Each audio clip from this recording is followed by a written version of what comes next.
5 ମିନିଟ୍ରେ 10 କୋଟିର ଗହଣା ଲୁଟ୍ କରିଥିଲେ ରାଜା ସାହାଣୀ ଗ୍ୟାଙ୍ଗର 5 ଡକାୟତ। ରିମାଣ୍ଡ ବେଳେ ମହୀଶୂର ପୁଲିସ ଆଗରେ କହିଲା ମୋଷ୍ଟ ୱାଣ୍ଟେଡ୍ ରାଜା ସାହାଣୀ। ନ୍ୟୁଜ୍ 7କୁ ହୁନସୁର ଡିଏସ୍ପିଙ୍କ ସୂଚନା। ଆସନ୍ତା 15ରେ ରାଜାକୁ କଟକରେ ହାଜର କରାଇବ ମହୀଶୂର ପୁଲିସ। ରାଜଧାନୀରେ ସିରିଜ୍ ଲୁଟ୍। ଗୋଟିଏ ରାତିରେ ପଟିଆରେ 3ଟି ମନ୍ଦିରରେ କଳାକନା ବୁଲାଇଲେ ଜଣେ ମହିଳାଙ୍କ ସମେତ 4 ଲୁଟେରା। କୁଣ୍ଡି ଭାଙ୍ଗି ନେଇଗଲେ ଟଙ୍କା ଓ ଅଳଙ୍କାର। ସିସିଟିଭି ଆଧାରରେ ପୋଲିସର ଛାନଭିନ୍। ଆଜିଠୁ କ୍ୟାଶଲେସ୍ ହେଲା ଟୋଲ୍ ଗେଟ୍। ପୂର୍ବରୁ ଫାସ୍ଟ୍ୟାଗ୍ ନଥିଲେ ଟୋଲ୍ ଫି ବାବଦକୁ ଦେବାକୁ ପଡ଼ୁଥିଲା 2 ଗୁଣା ଅର୍ଥ।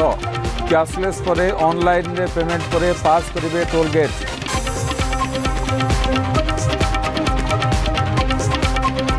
କାଲିଠୁ ସିଝିବ ଓଡ଼ିଶା। 4ରୁ 6 ଡିଗ୍ରୀ ବଢ଼ିବ ସର୍ବୋଚ୍ଚ ତାପମାତ୍ରା। କାଲି ପଶ୍ଚିମ ଓଡ଼ିଶା ତାପମାତ୍ରା ପାର କରିପାରେ 40 ଡିଗ୍ରୀ।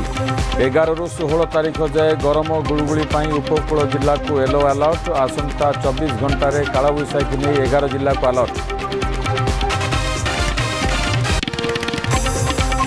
ଏବଂ କଟକରେ ଆରମ୍ଭ ହୋଇଛି ପ୍ରଥମ ଜାତୀୟ ଇଣ୍ଡୋର ରୋଇଂ ଚାମ୍ପିଅନସିପ୍। ସାରା ଦେଶରୁ 600 ପ୍ରତିଯୋଗୀ ସାମିଲ।